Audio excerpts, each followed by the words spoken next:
It's definitely time for us to get back to refugee. I want to know what's going on, and I think you guys might be a little bit farther ahead of me. So I'm going to back up a bit to a chapter that you hadn't finished, and it's Joseph's chapter. He was in France, 1940, first year, or 1 year, 1 month, and 10 days from home. So some time has passed. Gunfire crackled. An artillery shell whistled overhead and hit with a shuddering thum somewhere nearby. Ruthie cried, and Joseph's mother hugged her close. Joseph peeked out the window. They were hiding in a tiny schoolhouse in a village called Vornay, somewhere south in France.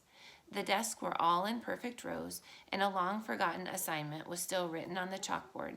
It was dark outside, and the trees surrounding the schoolhouse made it even darker. That was good. It helped them hide, but it also made spotting German stormtroopers harder. Joseph ducked back down inside, and his eyes fell on a map of Europe on the wall. The various countries shaded different colors. How wrong that map was now, just a year after he and his family had come to France as refugees. Germany had absorbed Austria and conquered Poland and Czechoslovakia soon after. Holland and Belgium and Denmark had fallen to Hitler, and the Nazis occupied the northern half of France, including Paris. All of France had surrendered, but there were still pockets of Free France forces resisting the Nazis throughout the countryside where Joseph and his family were now. The only refugees from the St. Louis who were still safe, Joseph realized, were the ones who had made it to Great Britain, though word was that Hitler was now going to try to cross the English Channel any day now. Joseph and his mother and sister were trying to get to Switzerland in the hope that the Swiss would give them refuge. They had made it this far by traveling at night, sleeping in hay barns and out in fields under the stars. But the Nazis, low battery. But the Nazis had finally caught up to them. A light played across the window above him, and Joseph chanced to look out again. Stormtroopers, headed toward the school. "They're coming," Joseph told his mother. "We have to go." His mother picked up Ruthie and headed for the door, but Joseph stopped her. There was only one door to the schoolhouse, and the Nazis would be using it. "No, this way," he said. Joseph kept low as he scurried to the back wall of the classroom. There was a window there. They could climb out and run for the woods. He tried the handle. It was stuck. Joseph looked over his shoulder. He could see the beam of a flashlight in the hall outside, could hear the familiar German language of his homeland. They had to get out of here. Joseph threw his elbow against the glass, and it shattered. That brought a cry from the hallway. Joseph knocked the rest of the glass out of the window in a panic. He felt his coat sleeve rip, felt something cold and sharp against his skin, but he didn't even have time to think about that. He helped his mother out first, then handed Ruthie out to her through the window. "Go, go," Joseph said before he was all the way out of the window, and his mother picked up Ruthie and ran for the darkness of the woods. None of them carried suitcases anymore. Those had been left behind long ago. But they all still wore their coats, even though it was the height of summer. His mother had insisted. The only thing any of them still carried was Bitsy, the little stuffed bunny that Ruthie had never parted with. It was tightly tucked under Ruthie's arm. Joseph leapt down from the window, stumbled, got back up, and ran. "There, there!" The beam of light had found him. A pistol cracked, and a bullet blew the bark off of the tree less than a meter away from him. Joseph stumbled again in panic, righted himself, and kept running. Behind him, the stormtroopers were yelling to each other, barking like dogs after a fox. They were on the scent now, and they wouldn't let up, not until Joseph and his family had been caught. "There's a house up ahead," his mother yelled over her shoulder. She swerved onto a small dirt lane, and Joseph overtook her, beating her to the door. It was a little French country house with 2 windows on either side of a double door in the middle and a chimney on one side. Joseph caught a faint whiff of smoke from the kitchen fire, and a curtain fluttered in the window. Someone was inside. Joseph pounded on the door. He glanced over his shoulder. 3 flashlight beams were bouncing up the lane toward them. "Help! Please help us!" Joseph whispered frantically, still pounding. No one answered, and no lights came on inside. "Halt!" came a young man's voice. Joseph spun around. There were 4 German soldiers behind them. 3 of them pointed flashlights at them, making Joseph squint. He could still see well enough to know that 2 of them had rifles pointed at them. A third carried a pistol. "Hands up! Put the child down!" the stormtrooper told Joseph's mother. Ruthie tried to cling to her, but Mama did as she was told. Dully, Joseph realized that he had lost some of the feeling in his right arm and that his sleeve was coated in blood.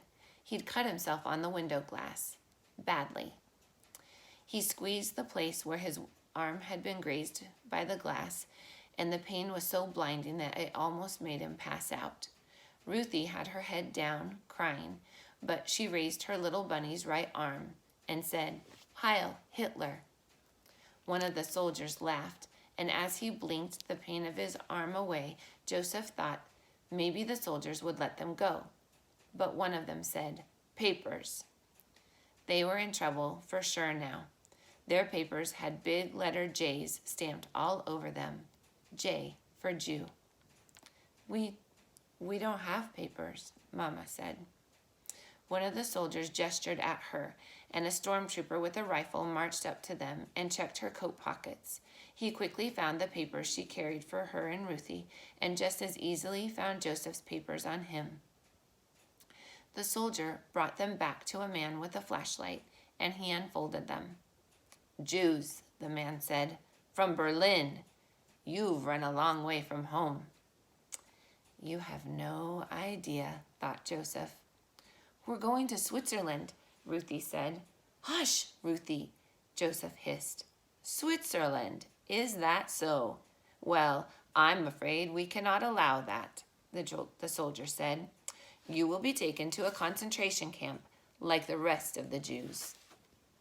Why, thought Joseph, why bother hunting us down and taking us back to prison?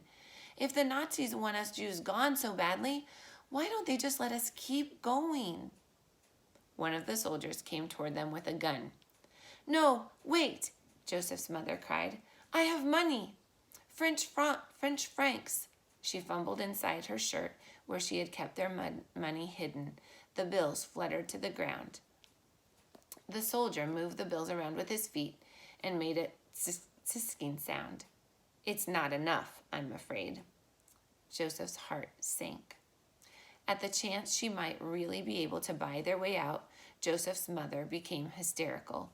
Wait, I have jewelry, diamonds." She yanked at Ruthie's coat, pulling it off over her head. "Mama, what are you doing?" Ruthie cried. Joseph's mother ripped at the seams the way his father had when he'd rent his garments for old Professor Weiler on the ship. From Ruthie's coat, she pulled something that glittered in the light of the electric torches. Earrings. The diamond earrings that Joseph's father had bought for her on their anniversary for 1 year. Joseph remembered Papa giving them to her, remembered the smile on Mama's face, the light in her eyes, both long gone now. Mama had sewn her earrings into the lining of Ruthie's coat. That was why she had never let Ruthie take her coat off. The soldiers took the earrings from Joseph's mother and examined them in the light. Joseph held his breath. Maybe they would let his mother buy their way out of this after all. "Everything I was able to keep," his mother said. "It's all yours. Just please, let us go." "These are very nice," the soldier said. "But I think there is only enough here to buy freedom for one of your children." But that's all I have left," Mama said. The soldier looked at her expectantly. At first, Joseph didn't understand what he wanted. They didn't have anything else to give him. But then the Nazi pulled Joseph and Ruthie to him and turned them around for Mama to see. And that's when Joseph understood. The Nazi didn't care how much money they had, how many jewels. It wasn't about that. He was playing with them. This was another game, like a cat playing with a mouse before it ate it. I think there's only enough here to buy freedom for one of your children. One of Rachel Landau's children would go free, and one of her children would go into the camps. The Nazi smiled at Joseph's mother. You choose. Well, that's the end of our chapter for today. Check back tomorrow, and we will read a chapter from Isabel's story. Love sharing Refugee with you guys, and we are so close to the end. I'll talk to you tomorrow.